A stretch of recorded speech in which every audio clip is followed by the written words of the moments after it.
Shalom adik-adik, gimana kabar kalian semua? Pasti sehat kan? Pasti dong. Kabar kau gimana? Pasti sehat dong. Nah, sekarang kita mau memuji Tuhan, kita nyanyikan lagu Daki-Daki.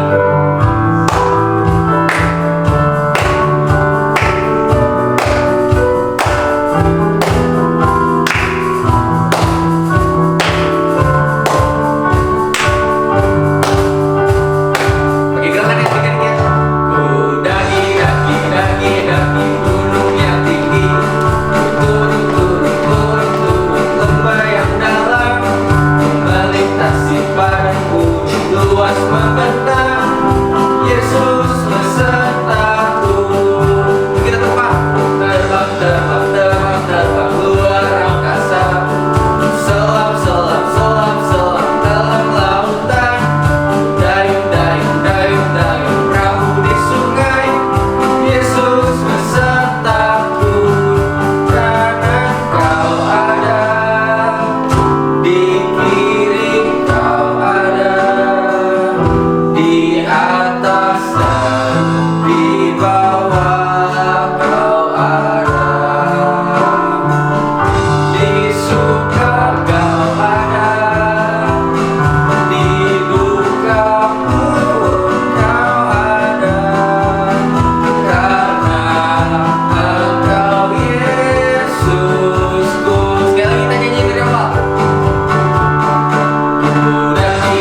Daki-daki gunung yang tinggi, turun lembah yang dalam, melintasi padang bukit luas membentang. Yesus besertaku. Terbang, terbang, terbang, terbang luar angkasa. Selam, selam, selam, selam dalam lautan. Dayung, dayung, dayung, dayung perahu di sungai. Yesus besertaku, di kanan Kau ada, di kiri Kau ada, di atas dan di bawah Kau ada. Di suka ada nggak ya? Di suka Kau ada, di duka pun Kau ada, karena Engkau Yesusku. Aduh, tadi kita udah capek daki-daki gunung ya. Sekarang kita mau ngapain nih? Dan nyanyi lagu apa sekarang? Sebentar lagi kita mau menyanyikan lagu Siapkan Hatiku Tuhan. Mari kita siapkan hati kita untuk mendengarkan firman Tuhan. Adik-adik, tutup matanya, lipat tangannya. Mari kita tunjukkan sikap berdoa kita.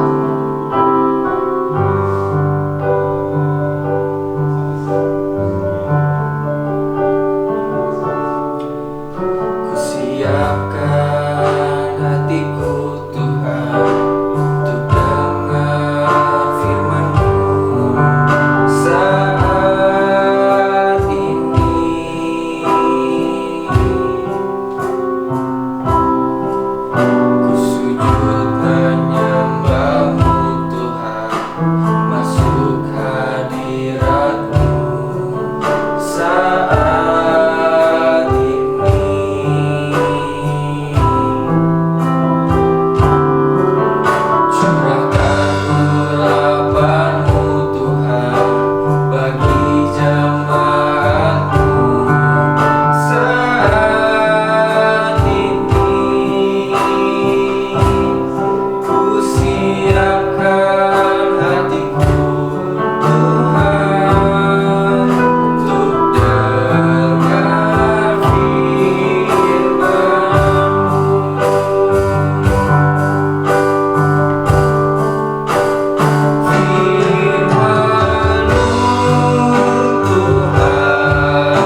mendengarkan firman-Mu Tuhan, berarti pokok-pokok yang kamu ceritakan firman-Mu Tuhan, supaya firman-Mu dapat dilakukan dalam kehidupan sehari-hari Tuhan. Terima kasih Tuhan, dalam nama Yesus, haleluya, amin. Selamat mendengarkan firman Tuhan. Selamat pagi adik-adik. Nah, sebelum mendengarkan firman Tuhan, bagi adik-adik yang mau memberi persembahan, dapat men-scan barcode di layar ini melalui OVO atau GoPay. Tuhan Yesus memberkati. Dadah.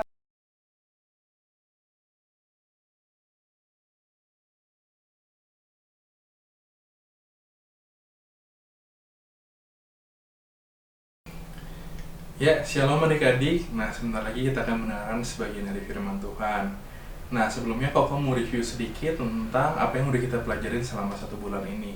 Selama 1 bulan ini kita udah ngedenger banyak tentang cerita mengenai Yakub, bagaimana perjalanan Yakub selama ini. Nah, pada minggu ini Koko akan melanjutkan kisah mengenai Yakub, tapi bukan tentang Yakub doang, tapi mengenai anak-anak Yakub dan bagaimana kelanjutan dari kisah keluarganya Yakub. Nah, Yakub pada akhirnya kembali ke negeri Kanaan. Nah, adik-adik tahu kan kalau Yakub itu memiliki banyak banget anak. Nah, anak-anaknya itu saat itu ketika Yakub kembali ke Kanaan berjumlah 12 orang, yaitu 11 orang anak laki-laki dan 1 orang anak perempuan. Nah, kemudian setelah itu istri Yakub yaitu Rahel mengandung kembali dan melahirkan seorang anak laki-laki yang diberikan nama Benyamin. Harus ini merupakan sebuah kabar yang gembira tentunya. Tapi sayangnya diikuti oleh satu berita yang kurang baik juga, di mana istri Rahel ketika melahirkan Benyamin kemudian meninggal. Sehingga Yakub kini keluarganya berjumlah 12 orang anak laki-laki dan 1 orang anak perempuan ditambah Yakub. Nah, setelah Benyamin lahir, maka Yakub membawa keluarganya ini pergi ke tanah yang bernama tanah Hebron. Nah, ketika anak-anaknya ini mulai bertumbuh besar, ternyata terjadi sesuatu yang kurang mengenakan di antara anak-anak Yakub ini, yaitu mereka saling memiliki rasa iri, yaitu mereka iri terhadap anaknya yang kedua paling bungsu, yaitu sebelum Benyamin dilahirkan, yaitu adalah Yusuf, anaknya laki-laki yang ke-11. Mereka merasa bahwa Yusuf ini menerima kasih sayang yang paling banyak daripada Yakub, dan Yakub ini kurang mengasihi anak-anaknya yang lainnya, sehingga terjadi rasa iri hati di antara kakak dan adiknya ini. Nah, siapa di antara adik-adik yang di rumah kadang merasa kakak atau adiknya diistimewakan? Jangan kayak gitu ya, pasti karena orang tua itu pasti menyayangi semua anaknya. Nah, maka hubungan mereka pun makin lama semakin bertambah buruk. Kemudian setelah itu Yakub memberikan sebuah jubah yang sangat indah kepada Yusuf, yaitu jubah yang berwarna-warni kepada Yusuf, sementara kakaknya itu tidak memiliki jubah yang seperti Yusuf.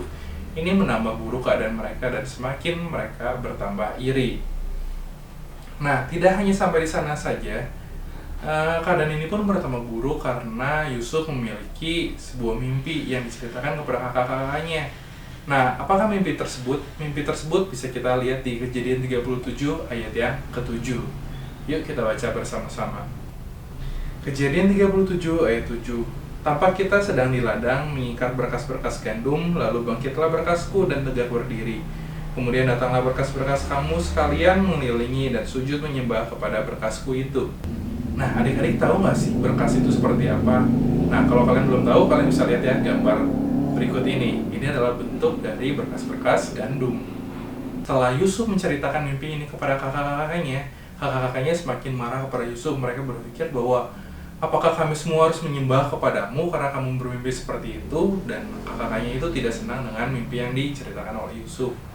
Namun bisa kita lihat lagi di ayat yang 9, tidak lama kemudian Yusuf memiliki satu mimpi lagi, di mana dalam mimpinya itu ada matahari, bulan, dan 11 bintang sujud menyembah kepadanya. Diceritakan balik ke kakaknya dan kakaknya semakin marah. Masa Yusuf bermimpi bahwa ayah, ibu, dan saudara-saudaranya akan sujud menyembah kepadanya? Ini semakin membuat kakak-kakaknya marah dan ingin mencelakai Yusuf, padahal Yusuf merupakan adiknya sendiri. Pada suatu hari, kakak-kakaknya ini sedang mengembangkan kambing di suatu tempat yang bernama Sikem. Nah, tapi Yusuf tidak bersama kakak-kakaknya karena dia bersama dengan ayahnya, yaitu Yakub, berada di rumah. Namun pada suatu ketika, Yakub meminta Yusuf untuk menemui kakak-kakaknya dan melihat bagaimana keadaan dari kakak-kakaknya tersebut. Dan setelah itu Yakub minta untuk Yusuf kembali kepadanya dan menceritakan bagaimana kondisi kakak-kakaknya di padang tersebut. Maka pergilah Yusuf untuk menemui saudara-saudaranya itu. Namun ketika Yusuf pergi ke Syichem ini, ternyata kakak-kakaknya sudah tidak berada di sana. Namun orang-orang sekitar melihat dia dan memberitahu bahwa saudara-saudaranya ini sudah pergi ke suatu tempat yang bernama Dotan. Nah, maka pergilah Yusuf ke suatu tempat yang bernama Dotan itu, dan kemudian kakak-kakaknya ini melihat dari jauh, wah, si tukang mimpi ini udah datang. Nah, di sanalah kakak-kakaknya memiliki rencana untuk mencelakai dan membunuh Yusuf. Namun ternyata di antara kakak-kakaknya ini masih ada satu orang yang baik, yaitu bernama Ruben. Dia tidak ingin agar Yusuf terbunuh. Maka dia berkata kepada saudara-saudaranya yang lain, daripada kita mencelakai Yusuf, lebih baik kita menjatuhkan saja Yusuf ke dalam sebuah lubang sumur dan jangan membunuhnya. Maka kakak-kakaknya yang lain pun setuju. Nah, setelah itu Yusuf pun datang ke kakak-kakaknya, dan bukan perlakuan hangat yang diterima, tapi dia menerima perlakuan yang sangat buruk. Dia diseret dan jubahnya yang warna-warni itu ditanggalkan dan dia dimasukkan ke dalam lubang sumur yang kosong. Nah, dalam situasi takut seperti itu, kakaknya Ruben ini pergi meninggalkan kakaknya yang lain untuk menggembalakan kambing dan domba. Sedangkan kakak yang lainnya ini mungkin sedang makan. Yusuf mungkin berada dalam situasi yang tidak mengenakan, tapi satu hal yang perlu kita tahu bahwa Tuhan selalu melihat dan Tuhan selalu peduli dengan keadaan Yusuf. Maka dikirimlah seorang saudagar dengan beberapa rombongan orang-orang bersama unta-unta. Nah, ketika kakak-kakaknya melihat rombongan ini, mereka kemudian berpikir, dibandingkan mereka membunuh Yusuf dan tidak mendapatkan apapun, lebih baik kita menjual Yusuf ini kepada para saudagar ini. Maka dijual Yusuf kepada saudagar-saudagar ini dengan harga 20 keping perak sikel. Nah, kenapa saudagar-saudagar ini mau membeli Yusuf? Karena mereka berpikir untuk kemudian membawa Yusuf ke dalam negeri Mesir dan menjualnya sebagai budak di sana. Kemudian kembalilah kakaknya yang bernama Ruben kepada rombongan ini, dan kemudian dia merasa sedih karena melihat bahwa Yusuf sudah tidak ada di lubang ini, padahal dia memiliki rencana pada awalnya, yaitu ketika kakak-kakak yang lain ini sudah tidak ada, dia berencana untuk menyelamatkan Yusuf. Tapi ketika dia lihat ke dalam lubang sumur, ternyata Yusuf sudah tidak ada. Dan diberitahukanlah kepada Ruben ini bahwa mereka semua sudah bersepakat untuk menjual Yusuf ke seorang saudagar. Nah, maka di sana Ruben pun panik dan berkata, apa yang harus kita lakukan? Apa yang harus kita katakan kepada bapak kita, yaitu Yakub? Nah, maka kakak-kakak yang lain ini pun mulai berpikir. Mereka kemudian mengambil jubah warna-warni yang dimiliki Yusuf, kemudian memotongnya beberapa bagian, dan kemudian melumurinya dengan darah domba. Dan berkata kepada ayahnya ketika mereka pulang bahwa Yusuf ini meninggal diterkam oleh binatang buas. Maka sedihlah hati Yakub karena mengetahui bahwa Yusuf meninggal, padahal sebetulnya kakak-kakak ini berbohong karena Yusuf tidak meninggal, melainkan mereka jual kepada seorang saudagar. Di sini kakak-kakaknya sudah berbohong ya kepada ayahnya sendiri. Maka di sana Yakub pun menangis dan sedih karena kepergian dari Yusuf, padahal Yusuf sedang berada di negeri yang jauh. Nah, ayat hafalan kita pada pagi hari ini diambil di Mazmur 46 ayat 2 yang mengatakan, Allah sebagai penolong dalam kesesakan.